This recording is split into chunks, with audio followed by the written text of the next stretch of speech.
TVN 24 টেলিভিশনের নিয়মিত আয়োজন টিভিএন অ্যানালিসিস অনুষ্ঠান থেকে আপনাদের সবাইকে স্বাগত জানাচ্ছি। আমি রানা আহমেদ।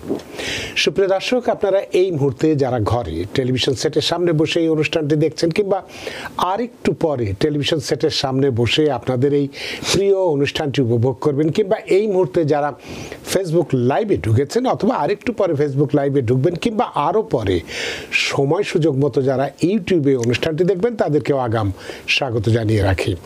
সুপ্রিয় দর্শক, আজকে আমরা ইমিগ্রেশন নিয়ে কথা বলবো। ইমিগ্রেশনের গুরুত্বপূর্ণ বেশ কিছু বিষয় আজকে আমরা আলোচনার জন্য নির্ধারণ করেছি, যেটি আমাদের প্রায় প্রাত্যহিক জীবনে অনেকের ক্ষেত্রেই, সবার ক্ষেত্রে নয়, অনেকের ক্ষেত্রেই এগুলো প্রযোজ্য হয়। সুতরাং সেই সমস্ত বিষয়গুলো নিয়ে আমরা কথা বলতে চাই। আমরা প্রথমেই যে বিষয়টি নিয়ে কথা বলবো সেটি হচ্ছে যে অ্যাসাইলাম মামলা বাতিলের কারণ কি। আমরা অনেকেই অ্যাসাইলাম করে থাকি, কিন্তু কাঙ্ক্ষিত যে রেজাল্ট যে পাওয়ার কথা সেটা তো অনেক সময় আমরা পাই না। অনেক সময় আমাদের এই কেসটি বাতিল হয়ে যায়।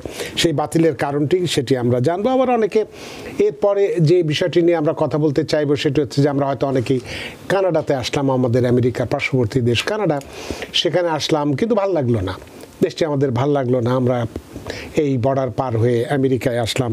তবে সেক্ষেত্রে এই কানাডা থেকে তৃতীয় দেশের চুক্তির আওতায় আমেরিকায় এসে কীভাবে অ্যাসাইলাম গ্রহণ করব সেই বিষয়টি নিয়ে আমরা কথা বলবো। আমরা হাতে যদি সময় থাকে তাহলে মার্কিন যুক্তরাষ্ট্রের নতুন অভিবাসীদের জন্য সুযোগ এবং কি বাধা রয়েছে সেই সব বিষয় নিয়েও আমরা কথা বলবো।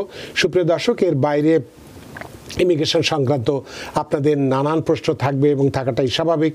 সেই প্রশ্নগুলো করবার জন্য টেলিভিশনের স্ক্রিনে যে টেলিফোন নম্বরটি ভেসে উঠেছে তারপরেও আমি বলে দিচ্ছি 6463079828 এই নম্বরে ফোন করতে পারেন, কিংবা যাদের ফোন করতে একান্তই অসুবিধা হয় তারা ফেসবুকেও প্রশ্ন রাখতে পারেন, সেগুলোরও আমরা উত্তর দেব। এবং ইত্যকার এই সমস্ত বিষয়ে আলোচনা করবার জন্য আমাদের স্টুডিওতে উপস্থিত হয়েছেন আমাদের সকলের প্রিয়জন, প্রিয় মানুষ, প্রিয় মুখ, জনাব Mohammad N Majumder, master of laws এবং কমিউনিটি লিডার। জনাব মোহাম্মদ এন মজুমদার, আপনাকে স্বাগত। আপনাকে অসংখ্য ধন্যবাদ চমৎকার উপস্থাপনা শুরুতেই করার জন্য। আপনাকেও অসংখ্য ধন্যবাদ। তো জনাব মোহাম্মদ মজুমদার, যে কথাটি বলছিলাম যে আমরা এই স্বপ্নের দেশ অনেকেই আমরা আসি, নানানভাবে আসি, কেউ বৈধ উপায়ে এসে আবার একটু অবৈধ হয়ে যাওয়ার চেষ্টা করি, আবার কেউ অবৈধ এসে বৈধ হওয়ারও চেষ্টা করি, এবং অনেক ক্ষেত্রে আমরা অ্যাসাইলাম নিয়ে থাকি, কিন্তু সেই ক্ষেত্রে অ্যাসাইলাম অনেক সময় বাতিল হয়ে যায়, কেসটা বাতিল হয়ে যায়। এর পেছনের কারণগুলো কি, যাতে বাতিল না হয় সেই বিষয়টিগুলো আপনি পাশাপাশি আলোচনা করবেন, তাতে যারা এই ধরনের অ্যাসাইলাম কেস ফাইল করেছেন তাদের জন্য যেন সুবিধা হয়। শুরু করি কথাটা। একটা কথা আছে, প্রিভেনশন ইজ বেটার দেন কিউর। অনেকে কেস বাতিল হওয়া বা মামলায় ফেল করার ফলে, অ্যাসাইলাম কেস ফেল হওয়ার পরে অনেকে আপিল করে, টাকা খরচ করে। তো আমরা এমন একটা দিক নির্দেশনা দিতে চাই যাতে আপিল না হয়। কেন আপিল হচ্ছে, আমি এই অলমোস্ট এভরিডে মানুষ আসে যে কেসটা বাতিল হয়েছে। যখন বাতিল কেন হয়, যখন পড়ি আমি দেখি তিনটা কারণ আমি আইডেন্টিফাই করছি। এই তিনটা কারণ বেশিরভাগ সময়, সেই তিনটা কারণেই যে কেস বাতিল হচ্ছে, অ্যাসাইলাম কেস ডিনাই হচ্ছে। সেই ডিনাইয়ের তিনটা কারণের মধ্যে নাম্বার 1 হচ্ছে ইনকনসিস্টেন্ট স্টেটমেন্ট। অ্যাডজুডিকেশন অফিসার এবং জাজেরা বারবার লিখছে তোমার কথার অসঙ্গতিপূর্ণ বক্তব্য। যেমন আপনি অ্যাসাইলাম অ্যাপ্লিকেশন যখন দাখিল করেছেন ওই সময় অ্যাপ্লিকেশনে বলেছেন ঘটনা পরিক্রমা, কখন কোথায় কিভাবে কী কী ঘটনা হয়েছে, কী কী কারণে কিভাবে কখন কোথায় নির্যাতিত, নিপীড়িত, লাঞ্ছিত হয়ে স্বদেশ ত্যাগ করে এসছেন, সড়ক পথে আসছেন, নৌ পথে আসছেন, অথবা ভিজিট বিষয়েও অন্য কোনো কারণ দেখিয়ে আসছেন, এই এক ধরনের কথা আপনি লিখেছেন। তখন আবার যখন আপনাকে অ্যাসাইলাম শুনানি হয়, শুনানির সময় যখন অ্যাসাইলাম ফিল্ড অফিসে যখন শুনানি হয় সেখানে কোনো দুই পক্ষে জেরা হয় না, অ্যাডজুডিকেশন অফিসার নিজেই আপনাকে জেরা করে, কতগুলো রিজনেবল কোশ্চেন জিজ্ঞাসা করে। তখন দেখা গেল আপনার দাখিল করা বক্তব্যের সাথে আপনার মুখের কথার কোনো মিল নেই। এটাকে বলে ইনকনসিস্টেন্ট স্টেটমেন্টের কারণে তারা মামলা ডিনাই করতে পারে। যেমন কোনো একটা ঘটনা বলেছেন হয়তো অমুক জায়গায় হয়েছে, কিন্তু কথাই বলছেন আবার অন্য জায়গায় হয়েছে। এক জায়গায় হয়তো বলেছেন ওই ডাক্তারের কাছে গিয়েছেন, আবার আপনার কথা মুখে পরবর্তীতে স্টেটমেন্টের সময় বলছেন কোন ডাক্তারের কাছে যান নাই, অথচ কোথাও অন্য সময় লিখছেন আপনি হাসপাতালে গিয়েছেন, পরে বলছেন না হাসপাতালে জানেন। ডাক্তারখানা আর হাসপাতাল কিন্তু ভিন্ন জিনিস। তো যখন ওরাদেরকে যখনই জিজ্ঞাসা করবে হাসপাতালে গেছেন, তখন তারা আপনাকে জানতে চাইবে কোন হাসপাতাল, ওই হাসপাতালে কোন চিকিৎসক, ওই চিকিৎসককে কী ওষুধ দিয়েছিলেন, ওষুধ দেওয়ার পরে ওইটা কোন ফার্মাসিতে গিয়েছিলেন, ফার্মাসি থেকে ওষুধটা নিয়েছিলেন কিনা, ওষুধের প্রতিক্রিয়া কী হয়েছিল, এই যে সিরিজ অফ কোশ্চেন। তখন দেখা গেল যে আপনাকে বলছে হাসপাতালে গিয়েছেন, বলছেন ঠিকই, কিন্তু হাসপাতালের নাম জানেন না। আচ্ছা, হয়তো হাসপাতালের নামও জানেন, কোন ডাক্তারের দিকে চিকিৎসক ছিল সে ডাক্তারের নাম জানেন না, কোন ফার্মাসিতে গিয়েছেন। সাধারণত মানুষ একটা যদি আমার একটা হাত ভাঙ্গি ফেলছে এক জায়গায়, এটা জীবনে ভুলার কথা না, এবং সেখানে চিকিৎসা করছে, অপারেশন করছে, এগুলো সাধারণত জানার কথা। যখন এই কনসিস্টেন্সি না পায়, এটা ডিনাই করতে পারে। সেকেন্ড থিং হলো, বিগেস্ট প্রবলেম হলো ল্যাক অফ এভিডেন্স। যেমন আপনি যে কথাটা বলছেন, যেমন আপনি বলছেন আপনাকে আঘাত করেছে অমুক দিন অতটার সময় রাত্রে 3টায় স্থানীয় বাজার থেকে বাসায় ফেরার পথে আপনার অপোনেন্ট আপনাকে আক্রমণ করছে, মারধর করছে, রাস্তায় ফেলে দিয়েছে।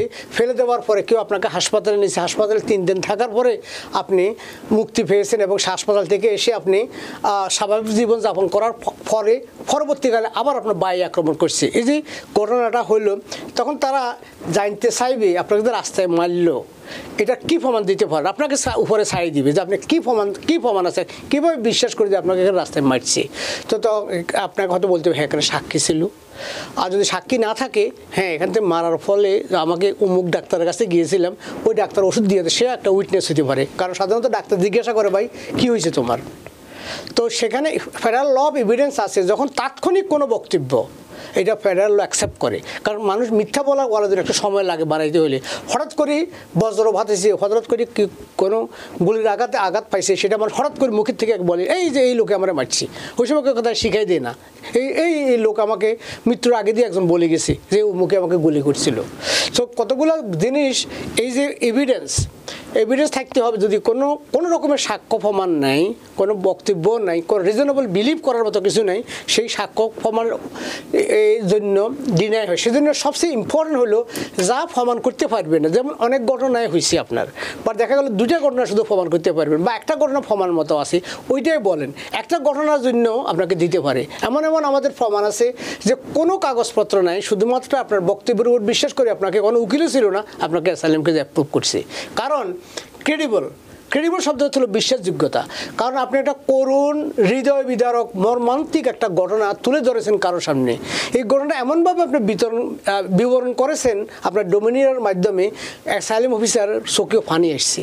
এটা করুণ, হৃদয় বিদারক একটা ঘটনা। সো ওই ঘটনার কারণে সে বিশ্বাস করে লিসেন ফরগেট অ্যাবাউট দ্যাট, এবং আপনি বুঝাতে সক্ষম হয়েছেন যে পরিস্থিতি এমন ছিল সেখানে এভিডেন্স আমার কাছে রাখা সম্ভব হয় নাই, এবং এখনও সম্ভব হবে না। এখানে যদি আমাকে এভিডেন্স আনতে যাই, সেটাও আমার জন্য সেফ না।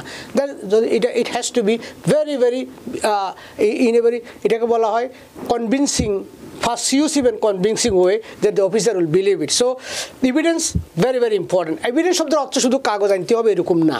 এভিডেন্স বলতে বুঝে একজন উইটনেসের স্টেটমেন্ট হইতে পারে, উইটনেসটা এক্সপার্ট, মানে নিজের জবানবন্দিটাও হতে পারে একজনের এক্সপার্ট ওপিনিয়নও হইতে পারে। যেমন এই ধরনের ঘটনা হইতে, এই ধরনের গিভেন এই পরিস্থিতির সময় এরকম ঘটনা হইতে পারে কিনা। সো ল্যাক অফ এভিডেন্স আপনার এটা বাতিল হইতে পারে। আরেক সময় দেখা গেল অনেকে বাংলাদেশ থেকে কিছু ডকুমেন্ট নিয়ে আসেন, তার উকিলের কাছে দিয়েছিলেন, উকিলের কাছে যখন দিতে গেছেন উকিল তখন বাসায় ছিল না বা অফিসে ছিল না। ওই এনভেলপটা আপনার রাখছেন কেরানির কাছে, কেরানি ওই ফাইলের কাছে রাখে নাই বা এখানে পড়ছে, পরের দিন কেউ জানে না, ওই এভিডেন্স হারিয়ে গেছে। এরপর দেখা গেল আপনি যারার সময় যেটা শুনি, যারার সময় আপনাকে বলছে তুমি কোনো কাগজপত্র তোমার উকিলকে দিছিলে কিনা, বলছে হ্যাঁ দিয়েছিলাম, উকিল বলছে problem is right there. So উকিল পায় না। অনেক সময় গণনা হয়, কারণ আবার দেখা গেল ল্যাক অফ প্রিপারেশন। প্রত্যেকটি মামলা যাদের উকিল আছে, বা যদি উকিল নাও থাকে, অনেক কাছে উকিল ছাড়াই যাচ্ছেন, আপনাকে পুরো স্টেটমেন্টটা পুঙ্খানুপুঙ্খভাবে বই দেখতে হবে যাওয়ার আগে কী লিখছিলেন, এবং সাক্ষ্য প্রমাণাদি এগুলাকে এভিডেন্স আকারে একটা ফাইল নিয়ে যাইতে হবে। 2টা, একটা ফাইল হলো আপনি জমা দেওয়ার জন্য, একটা নিয়ে আসার জন্য ফটোকপি। আপনি যদি অরিজিনাল কাগজ নিয়ে যান, সে আবার ফটোকপি করতে বিরক্ত বোধ করবে।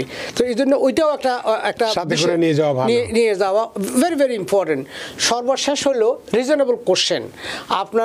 আপনার স্টেটমেন্টে যত কিছু লিখেছেন এটার বাইরে তারা রিজনেবল কোশ্চেন জিজ্ঞাসা করবে। রিজনেবল কোশ্চেন এরকম, অনেকে বললে যে ভাই রংপুরে আমার এই সমস্ত ঢাকায় রংপুরের সমস্ত লোকেরা এক্সাম্পল সেখানে আমাকে এই জায়গায় আমাকে অতিষ্ঠ করে তুলছে, এই জন্য আমি দেশ ত্যাগ করছি। তখন তারা বলবে তুমি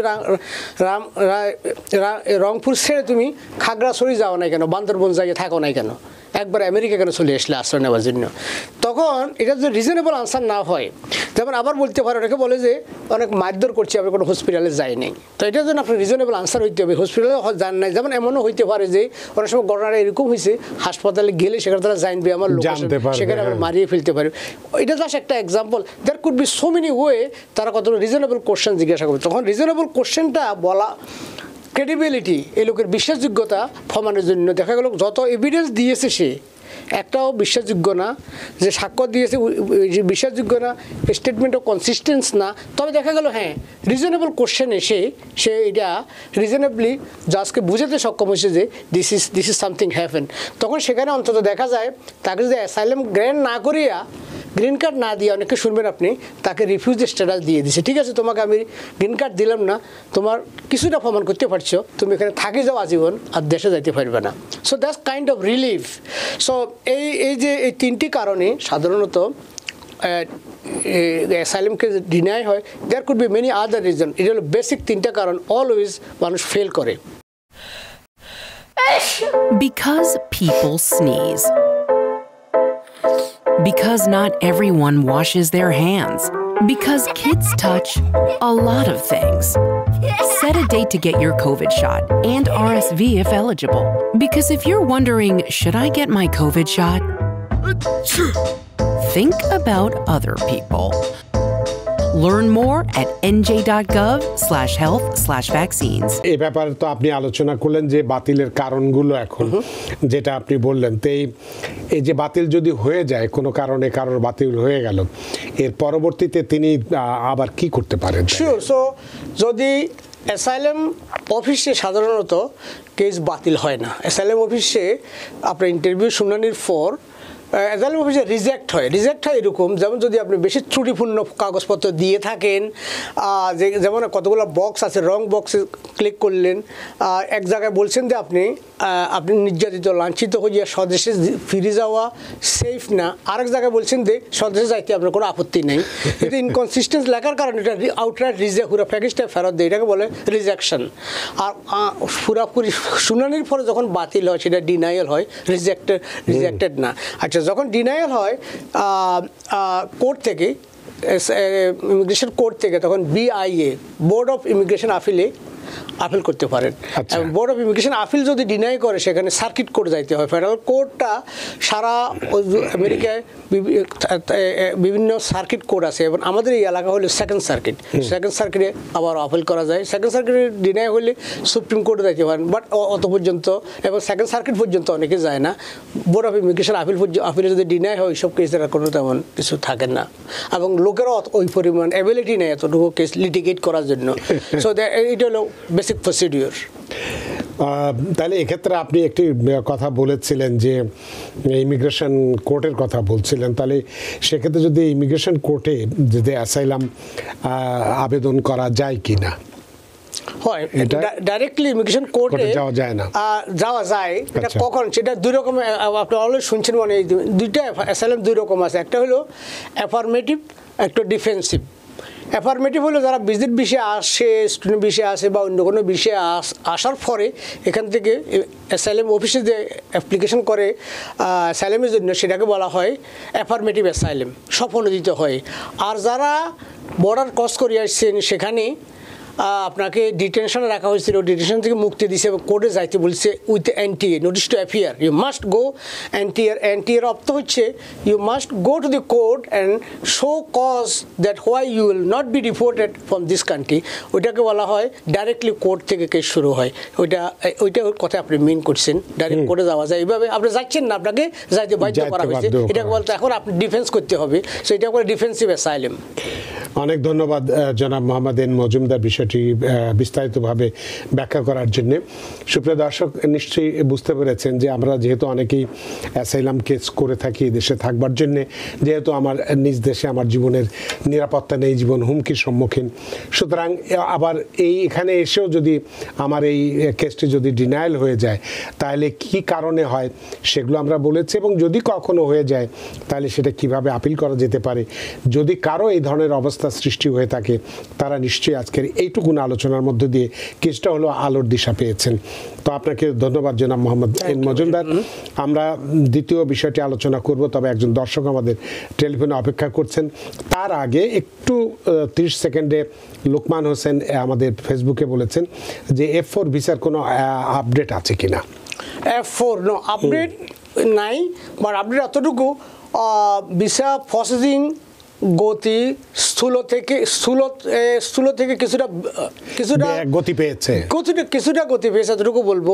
ড্রাস্টিক কোনো চেঞ্জ হয় না। যেটা আমরা দেখেছি যে এই জুনের যে ভিসা বুলেটিন, সেখানে F4 যেটা লোকমান হোসেন জানতে চেয়েছেন, সেখানে ফাইনাল অ্যাকশন আছে 22 জুলাই 2007, তাই না? এবং ডেট অফ ফাইলিংটা আছে F4 এ 1 মার্চ 2008। তো সুতরাং এইটুকুই আপডেট আছে, যেটা মে এবং জুন একই রকম রয়ে গেছে। জুলাই মাসেরটা এখনো বেরোয়নি, বেরোলে হয়তো সেটা আমরা আপনাদেরকে জানাই দিতে পারবো। অসংখ্য ধন্যবাদ জনাব লোকমান হোসেন। তো আমরা একটু টেলিফোনে যেতে চাই। সুপ্রিয় দর্শক, কে আছেন টেলিফোনে? দয়া করে নাম পরিচয় বলে আপনার প্রশ্নটি করুন। হ্যালো। ওয়ালাইকুম আসসালাম। আমি যেখানে থেকে ইসলাম বলছি। জি ইসলাম সাহেব বলুন। জি, আমার এটা হচ্ছে আমি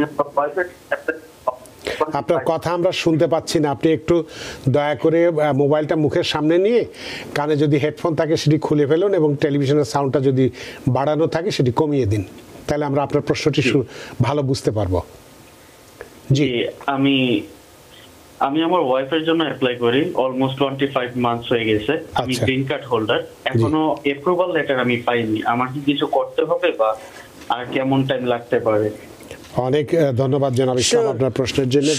হ্যাঁ, আপনার 25 মান্থ লাগার কথা না, বা অনেক সময় আরও বেশিও লাগে, কারণ কারো অ্যাপ্রুভালটা ভেরি কুইকলি আসে যখন যে সমস্ত অফিসার কাছে মামলা কম, তারা ভেরি কুইকলি, অনেক সময় এমনও দেখা যায় রিসিভ নোটিশের সাথে সাথে অ্যাপ্রুভাল নোটিশ আসে যায়। বাট আপনার করণীয় হবে যে রিসিভ নোটিশ যদি এসে থাকে, রিসিভ নোটিশের মাধ্যমে আপনি দেখতে হবে কোনো RF ইস্যু হয়েছে কিনা, রিকোয়েস্ট ফর ফার্দার এভিডেন্স। অনেক সময় দেখা যায় আর যদি অনলাইনে ফাইল করেন আপনাকে নোটিশও পাঠাবে না, ওইটা অনলাইনে আপনাকে দেখে নিতে হবে, বা ইমেল আসে অনেক সময়, দেখে নিতে হবে যে আপনার কোনো অধিকন্তর ডকুমেন্ট শেষে কিনা। যদি না শেষ থাকে আপনি পিরিয়ডিকলি শুধু দেখবেন USCIS.gov case the status online, এবং check the case the status. ওখানে ক্লিক করলে একটা বক্স আসবে, ওই বক্সে কেস নাম্বারটা বসাবেন। কেস নাম্বারটা রিসিভ নোটিশের টপ লেফট হ্যান্ড সাইডে থাকে, ESC WSC 3টা লেটার দিয়ে নাম্বারগুলো থাকে। ওই নাম্বারটা দেওয়ার পর সেখানে আপনি দেখতে পারবেন এটাকে অ্যাপ্রুভ হয়েছে বা অ্যাপ্রুভ হয় না কেন, অ্যাপ্রুভ কতদিনে হবে, অথবা আপনাকে কোনো অধিকতর ডকুমেন্ট সেভ পাঠানো হয়েছে কিনা সেটি তথ্য ওখানেই পাবেন। বাট এই মুহূর্তে আপনি ওয়েট করতে হবে, কারণ 4.5 ইয়ার হলো গ্রিন কার্ড স্পাউসদের আসার সময় আপনার মাত্র 2.5 বছর হয়েছে। অনেক ধন্যবাদ জনাব ইসলাম, আশা করি আপনার উত্তর পেয়েছেন এবং খুশি হয়েছেন। সুপ্রিয় দর্শক, কে আছেন টেলিফোনে? দয়া করে নাম পরিচয় বলে আপনার প্রশ্নটি করুন। হ্যালো, আসসালামু আলাইকুম। আসসালাম ভাই, আমি উজনপাড় থেকে হুসাইন আহমেদ কাউসার। আমি আমার কোয়েশ্চন ছিল, আমি ওই 4 মাস আগে আমার ওই I-360 আমেরিকান প্রিটেনশন ওইটা উইন করেছি। এখন আমাকে বলতেছে I-484 অ্যাপ্লাই করার জন্য। ওই I-84 এটা কি, এটা মানে এটা অ্যাপ্লাই করতে কতদিন লাগে, কি রকম? না, ওইটা হচ্ছে I-485 বলতে। I-485 এর এটা নাম, ফর্ম নাম্বার, এই ফর্মের নাম হচ্ছে adjustment of status petition. So এটার জন্য আপনাদের জন্য বেস্ট হবে, এটা কিসের বেসিস হচ্ছে আপনার 360 অ্যাপ্রুভ হয়েছে বলতেছেন আপনি। আমি স্ট্রংলি অ্যাডভাইস করবো আপনার পছন্দের লয়ারের সাথে যোগাযোগ করে এগুলো করা ভালো হবে। অ্যাডজাস্টমেন্ট অফ স্ট্যাটাসের জন্য যে রিকোয়ারমেন্টগুলো, এটা সাধারণ পাবলিক যদি করে এটা ভেরি অফেন এটা ভুল হয়, এবং এতে আপনার টাকাও লস হবে, কারণ বর্তমানে $1,440 ফি, শুধু ইমিগ্রেশন ফি। তো সুতরাং এই ফিটা লস করার আগে আপনি কোনো ল ফার্মের মাধ্যমে এটা ফাইল করা ভালো হবে। অনেক ধন্যবাদ কাউসার সাহেব আপনার টেলিফোনের জন্য। আশা করি আপনার প্রশ্নের উত্তর পেয়েছেন। আচ্ছা, এই যে যেটা বললেন I-485, এটা কি এই অ্যাপ্লিকেশনটা কি প্রত্যাহার করার, কিভাবে প্রত্যাহার করে যদি কেউ উইথড্র করার লিখবেন যেখান থেকে প্রত্যেকটা ফর্ম উইথড্র করার নিয়ম হলো যখন একটা ফর্ম ফাইল করবে একটা রিসিপ্ট নোটিশ থাকে, ওই রিসিপ্ট নোটিশের নিচে লেখা থাকে if you have any information of you are change anything please write to us. আর যদি অনলাইনে করে থাকেন অনলাইনে গিয়ে সেখানে ঢুকে সেখানে চয়েস বক্স থাকে, you are withdraw, just click the withdraw and reason for withdraw, that's withdraw হয়ে যায়। আর যদি আপনার অনলাইনে এরকম মেকানিজম না থাকে, ওই রিসিপ্ট নোটিশে প্রত্যেকটা রিসিপ্ট নোটিশের নিচেই লেখা থাকে কোথায় লিখতে হবে, এটা কে অ্যাডজুডিকেশন করতেছে, ওখানে লিখলে হবে যে for so and so reason. যেমন আপনার ওয়াইফের জন্য অ্যাপ্লাই করছিলেন, এখন বলছে I am not in a good term with my wife, therefore I want to withdraw. আপনি ডিভোর্সের কথা বলার দরকার নেই যে আমি ওটা আনতে চাই না, কোথায় আমার গুড টার্ম নাই, উইথড্র হয়ে যায়। সেটাই আমি একটু জানার চেষ্টা করেছেন। তো অসংখ্য ধন্যবাদ জনাব এন মজুমদার। তো আমরা এখন যে বিষয়টি নিয়ে আলোচনা করতে চাই সেটি আগে বলে নিই, তারপরে আমরা এতে আসবো, একটু বিরতি নেব।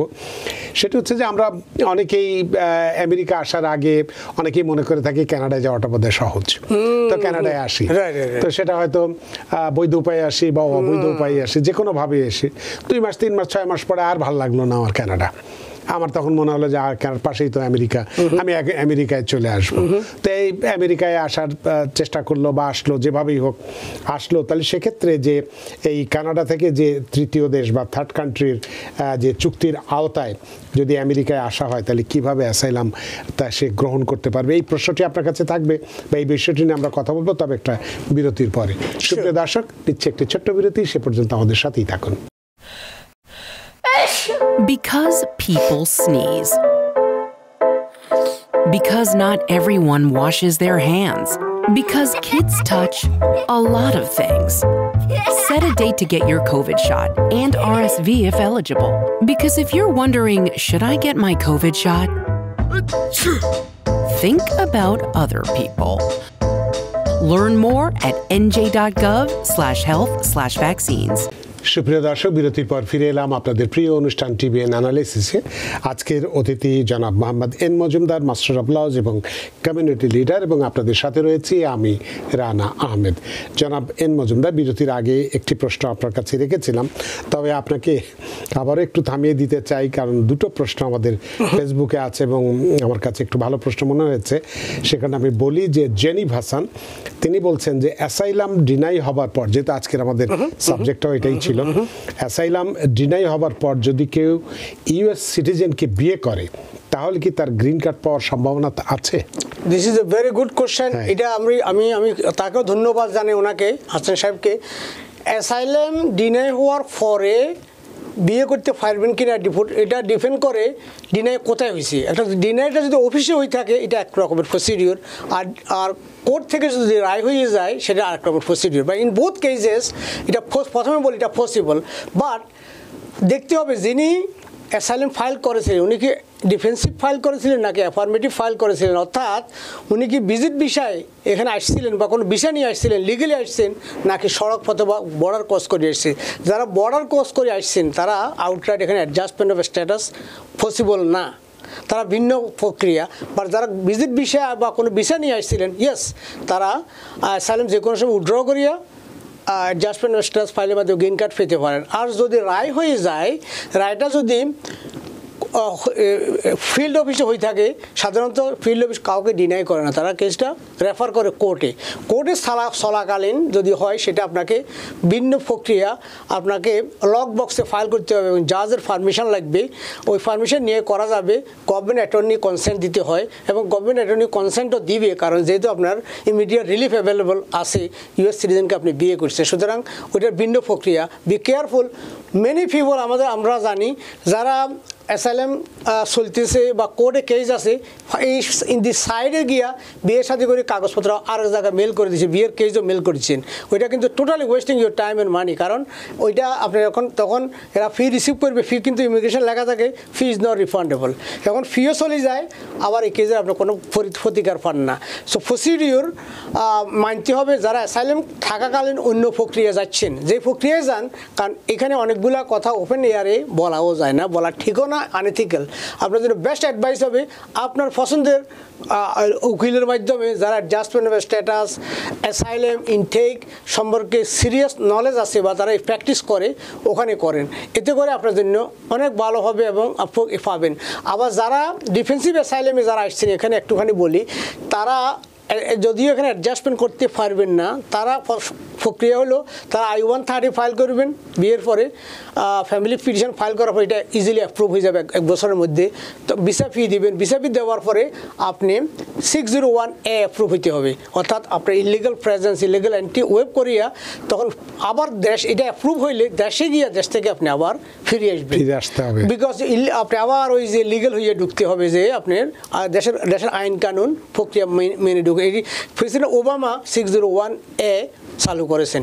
সো 601 আর 601 ভিতরে পার্থক্য হচ্ছে, 601 হচ্ছে যেমন মিসরিপ্রেজেন্টেশন করছেন, ফ্রড করছেন, ভুয়া তথ্য দিচ্ছেন, ওয়াইফের আনতে গিয়ে আগে একটা বিয়ে করছিলেন সেটা গোপন রাখিয়ে বিয়ে করছেন, বা অপ্রাপ্ত বয়স্ক ছেলেকে নিয়ে আসছেন, এই ধরনের ব্যাপারে সাধারণত 601 ওয়েবার পাওয়া যায় কোনো ক্ষেত্রে।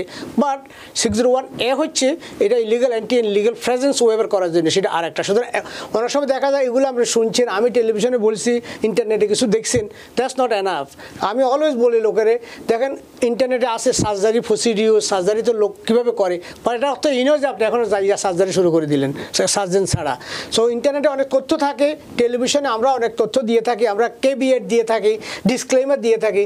এখানকার ভিডিওগুলো হচ্ছে educational and informational only, not to use it for the purpose. যে ওটা প্রক্রিয়ার মাধ্যমে গেলে হয়তো পাওয়া যেতে পারে কোন একটা প্রক্রিয়া, must go to a lawyer কাছে, not listen to here and there and go. সেটাই। তো অনেক ধন্যবাদ জেনিফ হাসান আপনার প্রশ্নের জন্য।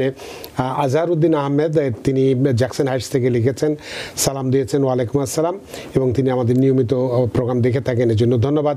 তিনি লিখছেন যে আমি একজন মার্কিন যুক্তরাষ্ট্রের নাগরিক।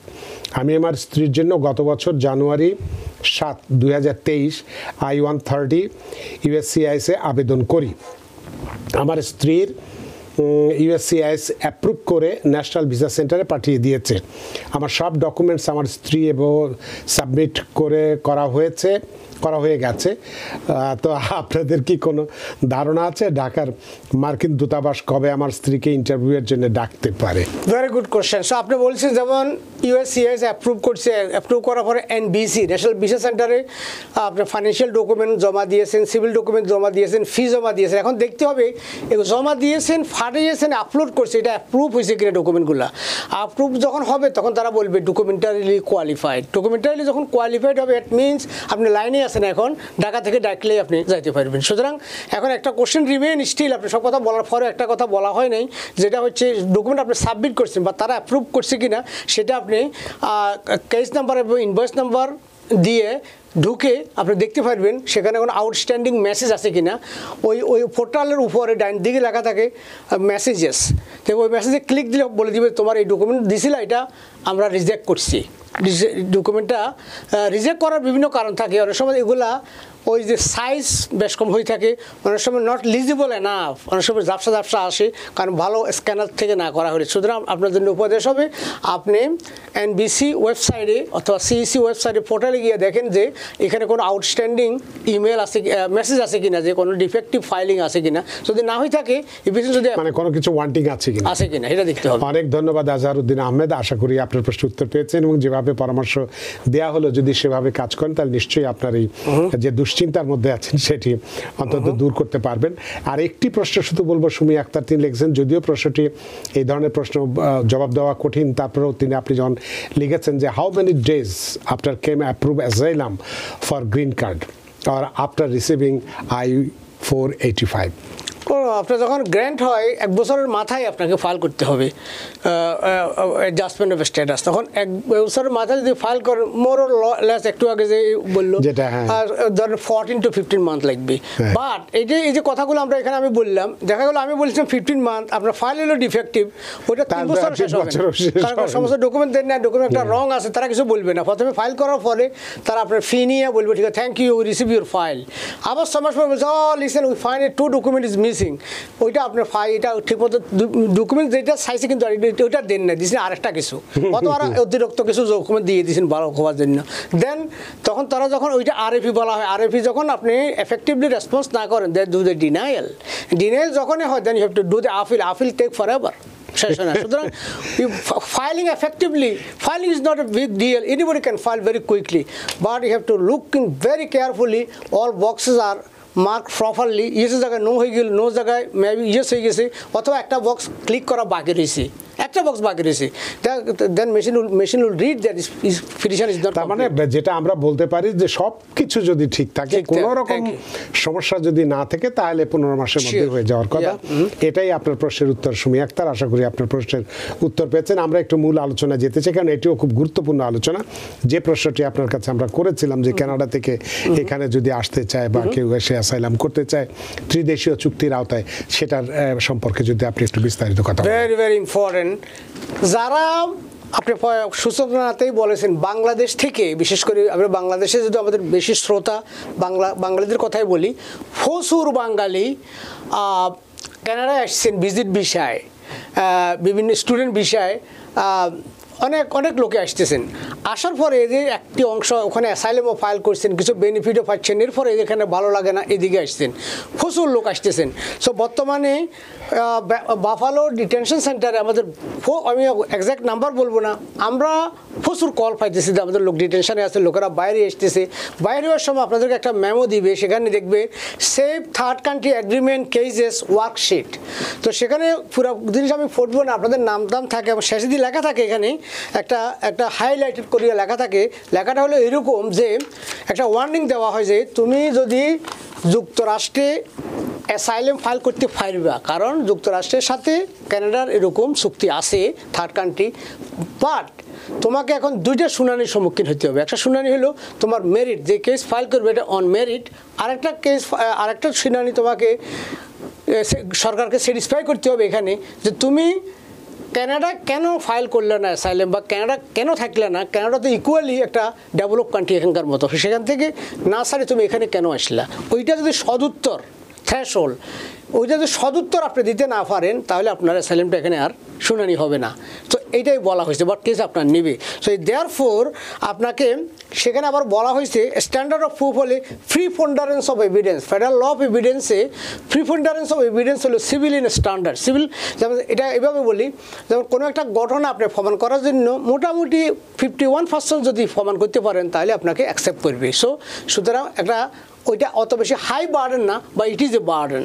যেমন ক্রিমিনাল কেসে আপনাকে 100% প্রুভ করতে হবে, এখানে সিভিল এবং টর্ট লতে 51%, সেটাকে বলে ফ্রি ফন্ডারেন্স অফ এভিডেন্স, ওইটা আপনার মেমোতে সবাইকে দিয়ে দিচ্ছে।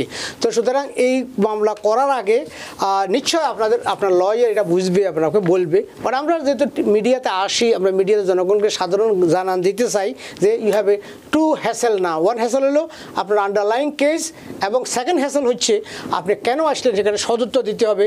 আর লাস্ট থিং, যারা ওইখানে যে কেস দিয়েছেন সেখানে কি কথা বলেছেন, ওইটার সাথে যদি সঙ্গতিহীন কথা এখানে বলেন, তাহলে এটা হলো নাফটাভুক্ত কান্ট্রি।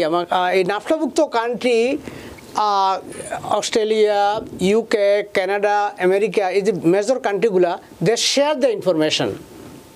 ইটস লাইক এখানকার একটা ক্রেডিট কার্ড কানাডিয়ানরা ইউজ করতেছে, আমেরিকান এক্সপ্রেস, 2 দেশে ব্যবসা বাণিজ্যে প্রচুর সম্পর্ক আছে, এবং তাদের একটা থার্ড কান্ট্রি এগ্রিমেন্ট আছে, they will share the information. সুতরাং আপনি ওখানে এক কথা বলছেন, এটা কাজে লাগে না, এখানে আরেক কথা যদি বলে দেন, বা অনেক ক্ষেত্রে এখানে কখনো ট্র্যাপে পড়বেন। এখানে অনেকে হয়তো আসে কিছু ওভার স্মার্ট লোকে বলবে যে ডোন্ট ওয়ারি, এখানে ওইটা তখন হয়নি, আরেকটা দিয়ে দেও, এটা নিজের গলা নিজে কেটে ফেললে আপনি they will find out that then you are big liar. তখন ফরগেট অ্যাবাউট আপনার আপনার কেসটা না করারই কথা শেষ পর্যন্ত, এবং গভর্নমেন্ট রাইট আছে আপনাকে প্রসিকিউট করা, যে এই ধরনের একটা জঘন্য আপনার মানুষ ফৌজদারি মামলায় ফেলে দিতে পারে। সুতরাং ওইটা আপনাকে কেয়ারফুল থাকতে হবে। অ্যান্ড অ্যাজ অলওয়েজ যখন এই ধরনের সেন্সিটিভ বিষয় আপনি কোনো ল ফার্মের মাধ্যমে প্রসেস করাই ভালো, unless you are over smart, you can do it, you know what you are doing, that absolutely fine, but আমরা অলওয়েজ বলি যে you do the right thing. অনেক ধন্যবাদ জনাব মোহাম্মদ মজুমদার, আপনার খুব গুরুত্বপূর্ণ আলোচনা করার জন্য। আজকে আসলে আমাদের হাতে সময় নেই, সময় থাকলে হয়তো আমরা আরও বিস্তারিত অনেক কিছুই বলতে পারতাম। তো শেষে শুধু একটু 1-2 মিনিটের মধ্যে, যেহেতু আমরা আমাদের দর্শকদেরকে প্রতিশ্রুতি দিয়েছিলাম যে মার্কিন যুক্তরাষ্ট্রে তো অনেক দেশ থেকে নতুন অভিবাসী আসছে, আমাদের নিউ ইয়র্ক শহরেও প্রচুর অধিবাসী আসছে, তো এই ধরনের অভিবাসীরা যারা আসছেন তারা কি সুবিধা পেতে পারে বা কি বাধার সম্মুখীন হতে পারে? শিওর, তো সুবিধার কথা আগে বলি, কারণ এটা প্রতিনিয়ত আমি নিশ্চয়ই আপনার কাছেও মানুষ কল করে যে এখানে কীভাবে গ্রিন কার্ড পাবো, কী কী করবে, এদের কোশ্চেন। সো এভাবে বলি, এটা ডিপেন্ড করে ইন্ডিভিজুয়াল অ্যাবিলিটির উপর। যদি আপনি একজন কর্মঠ মানুষ হয়ে থাকেন, শ্রমজীবী মানুষ, স্ট্রং মানুষ হয়ে থাকেন, তা আপনার জন্য একরকম সুবিধা। আরেকজন যদি হোয়াট কাইন্ড অফ জব করার মতো হাইলি স্কিল লোক হয়ে থাকে, আপনার জন্য একরকমের সুবিধা। যেমন EB2টা এভাবে বলি, যেমন আপনি একজন এক্সিকিউটিভ লেভেলের কর্মচারী ছিলেন স্বদেশে এবং গ্রেফিডলি কয়েকটা প্রমোশন পাইছেন, ভেরি ব্রাইট মানুষ, আপনাকে NIW ন্যাশনাল ইন্টারেস্ট ওয়েভারের প্রক্রিয়ার আওতায় labour certification sir directly green card দিতে পারে। বাট আরেকজন যার কোনো শিক্ষাগত যোগ্যতা নেই, কোনো কিছুই নেই, সে মেবি যদি দেশে নির্যাতিত হয়ে থাকে, সে মেবি অ্যাসাইলাম ফাইল করবে। এটা হলো এরকম সুবিধা। এবং EB3 আছে যারা যে কোনো স্কিল এবং স্কিল ছাড়াই করতে পারে, তবে ভালো এমপ্লয়ার লাগবে, যে এমপ্লয়ার অ্যাবিলিটি লাগবে, যে কোনো লোক হায়ার করতে পারেন, লেবার সার্টিফিকেশন দিবে না। যে কোনো একটা মুদি দোকানদার, রেস্টুরেন্ট দোকানদার যার কোনো এনাফ রেভিনিউ নাই, সেখানে যাওয়া মানে আপনি অযথা ইউ ওয়েস্টিং ইউর টাইম। আর সতর্কতা বলবো আমি, এটা স্বদেশে যদি একটা ভালো চাকরি থাকে বা কর্মক্ষমতা থাকে, মোটামুটি চলছেন, এটাকে আপনি তুচ্ছ তাচ্ছিল্য মনে করি এখানে একটা অনেক কিছু পাবেন, এই ধরনের প্রত্যাশা করা এটা কাজ না। এছাড়া অনেকে ডেঞ্জারাস কাজ হলো পরিবারের অর্ধেক এখানে রেখে আর অর্ধেক চলে যাচ্ছেন, হাজব্যান্ড একটা বাচ্চা নিয়ে থেকে যাচ্ছেন, অথবা একটা ইয়ং মহিলা তার এক ছোটো বাচ্চা সহ রাখি দিয়ে আপনি বলছেন তুমি এখানে একবার রুমমের সাথে থাকো, আমি দেশে গিয়ে ব্যবসাকারী টাকা পাঠাবো। আসলে বাংলাদেশ থেকে টাকা আনিয়ে এখানে সাপোর্ট দেওয়া সম্ভব না, ওই মহিলা শেষ পর্যন্ত ডিরেইল হয়। আমি আপনি যেটা বলতে যাচ্ছেন, যাদের সঙ্গতি আছে যে দেশে জন্মভূমিতে, সেটা যদি ভালো অবস্থায় থাকে তাহলে এত কষ্ট করে এখানে স্পেশালি ফ্যামিলিকে বিভক্ত করে এখানে একটা ফ্যামিলির পোষণ রেখে এটা কোনো জীবন হলো না। অনেক ধন্যবাদ জনাব মোহাম্মদ এন মজুমদার। আজকে খুব গুরুত্বপূর্ণ বেশ কিছু বিষয় আপনি আলোচনা করেছেন, অনেকগুলো প্রশ্নের উত্তর দিয়েছেন। দর্শকদের সত্যি আমরা ঋদ্ধ, আমরা প্রাণিত। থ্যাংক ইউ, আপনাকে অসংখ্য ধন্যবাদ, এবং TVN-এর সকল দর্শককে, শ্রোতাকে অনেক ধন্যবাদ আমাদের শো দেখার জন্য। এবং আমি কাইন্ডলি রিকোয়েস্ট করবো সবাই শেয়ার করবেন, যাতে যারা শুনে নেয় তারা দেখতে পারে, দেখে না দেখতে পারে, এতে করে মানুষ লাভবান হয়। অনেক ধন্যবাদ আবারও জনাব মোহাম্মদ এন মজুমদার। সুপ্রিয় দর্শক, আজকে আমরা গুরুত্বপূর্ণ 3টা বিষয় নিয়ে কথা বলেছি। আমরা অ্যাসাইলাম মামলা বাতিলের কারণ কি, সেই কারণগুলো আমরা কথা বলেছি, এবং আবার কিভাবে সেটাকে রিভাইভ করা যেতে পারে সেটা করেছি। এবং কানাডা থেকে যদি মানুষ এই দেশে আসে, আমাদের আমেরিকাতে আসে, ত্রিদেশীয় চুক্তির আওতায় কিভাবে সুবিধা পেতে পারেন, সে বিষয়গুলো নিয়ে আমরা কথা বলেছি। এবং সবশেষে যারা এই দেশে এসেছেন বিভিন্নভাবে অভিবাসী হয়ে এসে তারা কি সুবিধা পাবেন বা কি বাধার সম্মুখীন হবেন, সেই বিষয়গুলো নিয়ে আমরা কথা বলেছি। আশা করি আপনাদের অনুষ্ঠান যথেষ্ট ভালো লেগেছে। সুপ্রিয় দর্শক, যেখানেই থাকুন, ভালো থাকুন, সুস্থ থাকুন, নিরাপদে থাকুন। TVN 24 টেলিভিশনের সাথেই শুভরাত্রি। TVN 24 টেলিভিশন দেখতে আজই কল করুন 7187776556। লগ ইন করুন www.totalcablebd.com। নিউ ইয়র্ক থেকে সম্প্রচারিত TVN 24 টেলিভিশন বিশ্বজুড়ে বাঙালির কণ্ঠস্বর।